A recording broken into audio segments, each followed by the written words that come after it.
ہم تو اس زمانے میں کہتے ہیں کہ جو شخص جان بوجھ کے رفع الیدین چھوڑتا ہے وہ رسول اللہ کا دشمن ہے۔ مشکات میں بھی موجود ہے کہ 6 لوگوں پہ اللہ کی لعنت ہے، اس میں سے ایک وہ ہے جو میرے اہل بیت کے ساتھ یعنی ان کو ذلیل کرے، ان کے اوپر ظلم کرے، ان کو حقیر جانے، اور جو میری سنت کو جان بوجھ کے چھوڑے۔ اور معذرت کے ساتھ جو رفع الیدین چھوڑ رہے ہیں وہ سنت سے نفرت اور حقیر کی وجہ سے الیدین کے بغیر نماز ہو جاتی ہے، اور بس کرو رفع الیدین انہاں کو امت نو دے چھڑیا۔ رفع الیدین وہ فرض ہو چکا ہے اللہ کے فضل نال، انہاں کے لیے پا چکے ہیں۔ اب اب اسی وقت مرزا انجینئر کہہ رہا تھا کہ رفع یدین جو چھوڑنے والے ہیں، جو رفع یدین نہیں کرتے، نعوذ باللہ و رسول اللہ کے دشمن ہیں۔ اور یہ کہہ رہا تھا کہ نعوذ باللہ جو رفع یدین نہیں کرتے، نعوذ باللہ وہ لعنتی ہیں۔ اور یہ کہہ رہا تھا کہ رفع یدین اب فرض ہو چکا ہے، اب اتنے کلپ آ چکے ہیں، یہ سنت سے معاملہ آگے چلا گیا ہے۔ تو ہم ان سے سوال کرتے ہیں کہ کیا صرف رفع یدین رکوع والا فرض ہوا ہے، یا صرف رکوع والا رفع یدین چھوڑنے والے لعنتی ہیں، یا صرف رکوع والا رفع یدین چھوڑنے والے نبی علیہ السلام کے دشمن ہیں، یا دیگر جو 8 صورتیں بنتی ہیں تقریباً رفع یدین کی، وہ تمام رفع یدین چھوڑنے والے لعنتی اور رسول اللہ کے دشمن ہیں اور فرض کا ترک کرنے والے ہیں۔ تو جو جواب وہ ہمیں دیں گے ہماری طرف سے بھی وہی جواب ہو جائے گا۔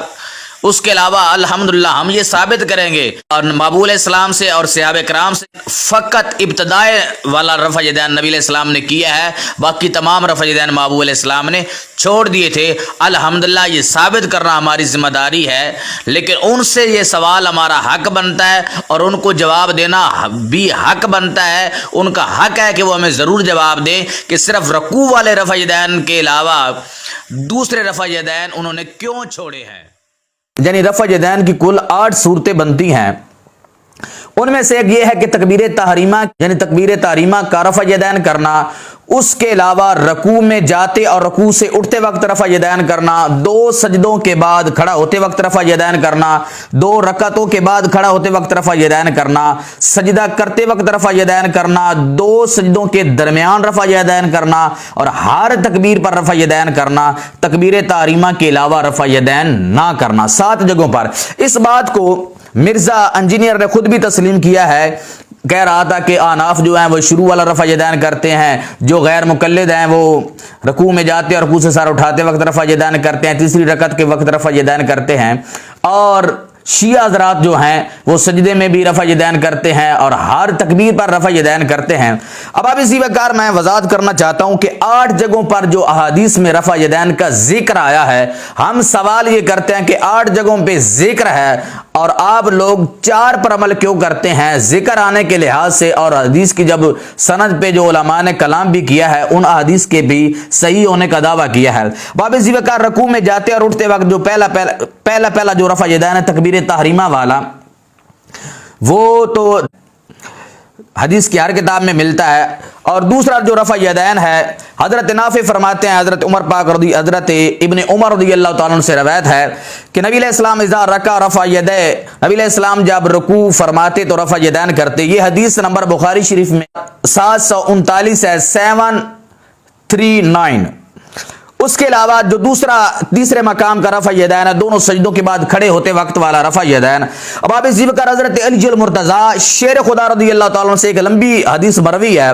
آپ فرماتے ہیں کہ نبی علیہ الصلوۃ والسلام وَإِذَا قَامَ مِنَ السَّجْدَتَيْنِ رَفَعَ يَدَيْهِ، نبی علیہ السلام جب 2 سجدوں سے کھڑے ہوتے تو آقا علیہ الصلوۃ والسلام رفع یدین فرماتے۔ اب آپ اسی وقت یہ حدیث صحیح ابن خزیمہ میں ہے، اس کی جلد نمبر 1 ہے، صفحہ نمبر 294 ہے، اور یہ مکتبہ اسلامیہ بیروت کا چھاپا ہے۔ اس کے علاوہ آپ اسی وقت حضرت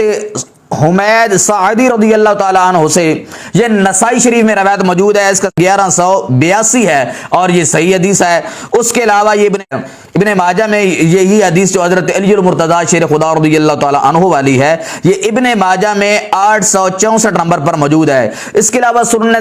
دارقطنی میں ہے، شرح معانی الاثار میں ہے، سنن الکبریٰ میں ہے کہ نبی علیہ الصلوۃ والسلام اذا قام من السجدتین رفع یدہ، نبی علیہ السلام جب 2 سجدوں سے اٹھتے تو آقا علیہ السلام رفع یدین فرماتے۔ اب آپ اسی وقت اس کے علاوہ حضرت مالک بن حویرث رضی اللہ تعالیٰ عنہ سے یہ روایت موجود ہے،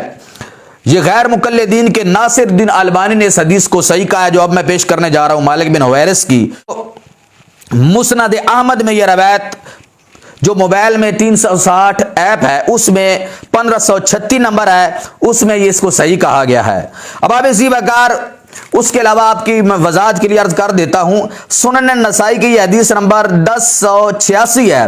360 اسلام والے نے یہاں تو اس کو ضعیف کہا، لیکن یہی سند یہی متن جب یہ مسند احمد میں 1536 والا تھا تو وہاں اس کو صحیح کہا ہے۔ ابھی ان کو جب معلوم ہوگی کہ وہاں تو رہ گئے ادھر بھی نہیں جائیں گے ضعیف کہنے کے لیے، تو یہ میں حدیث پڑھتا ہوں۔ حضرت مالک بن حویرث رضی اللہ عنہ فرماتے ہیں وَإِذَا رَفَعَ رَأْسَهُ مِنَ السُّجُودِ فَعَلَ مِثْلَ ذَلِكَ كُلَّهُ، یعنی رفع یدیہ، کہ نبی علیہ السلام جب آقا علیہ السلام سجدے سے سر اٹھاتے تو آقا علیہ السلام رفع یدین فرماتے۔ غیر مقلدین کے ناصر الدین البانی نے اس حدیث کو صحیح کہا ہے۔ اس کے علاوہ 2 رکعتوں کے بعد کھڑا ہوتے وقت والا رفع یدین، اب آپ اس کا حضرت ابن عمر رضی اللہ تعالیٰ سے روایت موجود ہے کہ وَإِذَا قَامَ مِنَ الرَّكْعَتَيْنِ يَرْفَعُ يَدَيْهِ، یہ سنن نسائی کی کتاب سنن نسائی کی حدیث نمبر 1183 ہے کہ نبی علیہ السلام جب 2 رکعتوں سے کھڑے ہوتے تو رفع یدین فرماتے۔ اس کے علاوہ سجدہ کرتے وقت جو رفع یدین ہے، حضرت ابن عمر سے مروی ہے کہ نبی علیہ السلام انہو کان یرفع یدیہ اذا رکع و اذا سجد، اس کو امام بخاری نے، جو امام بخاری کی طرف منسوب کتاب جز رفع یدین ہے، اس کی حدیث نمبر 82 ہے، وہاں ذکر کیا ہے کہ نبی علیہ السلام اذا رکع و اذا سجد، نبی علیہ السلام جب رکوع فرماتے اور جب سجدہ فرماتے تو آقا علیہ السلام رفع یدین کرتے۔ اس کے علاوہ یہ حضرت ابو ہریرہ سے مروی ہے روایت، اس کو ابن ماجہ میں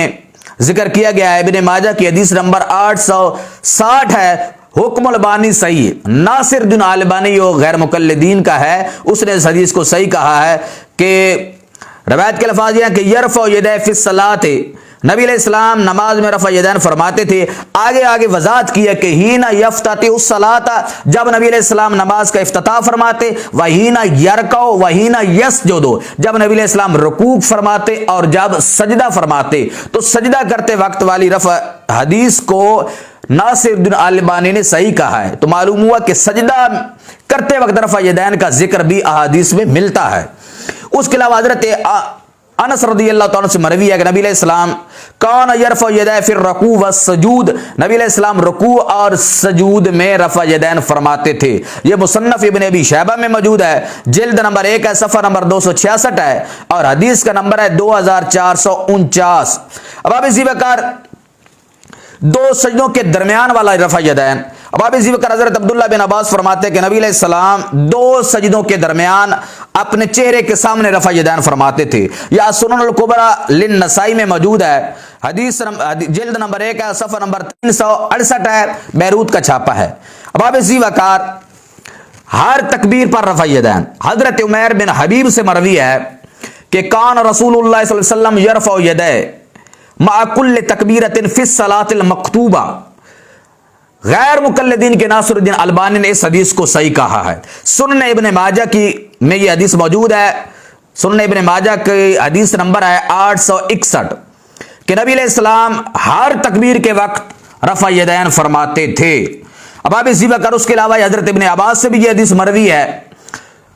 ابن ماجہ کی حدیث نمبر 865 ہے، ناصر الدین البانی نے اس حدیث کو بھی صحیح کہا ہے۔ حدیث کے الفاظ ہیں کان رسول اللہ صلی اللہ علیہ وسلم یرفع یدیہ عند کل تکبیرۃ، نبی علیہ السلام ہر تکبیر کے وقت رفع یدین فرماتے تھے۔ اب آپ اسی وقت یہ وہ جگہ تھیں جہاں رفع یدین کرنے کا ذکر تھا، ہر تکبیر کے ساتھ رفع یدین، 2 سجدوں کے درمیان رفع یدین، سجدہ کرتے وقت رفع یدین، 2 رکعتوں سے کھڑا ہوتے وقت رفع یدین، اس کے علاوہ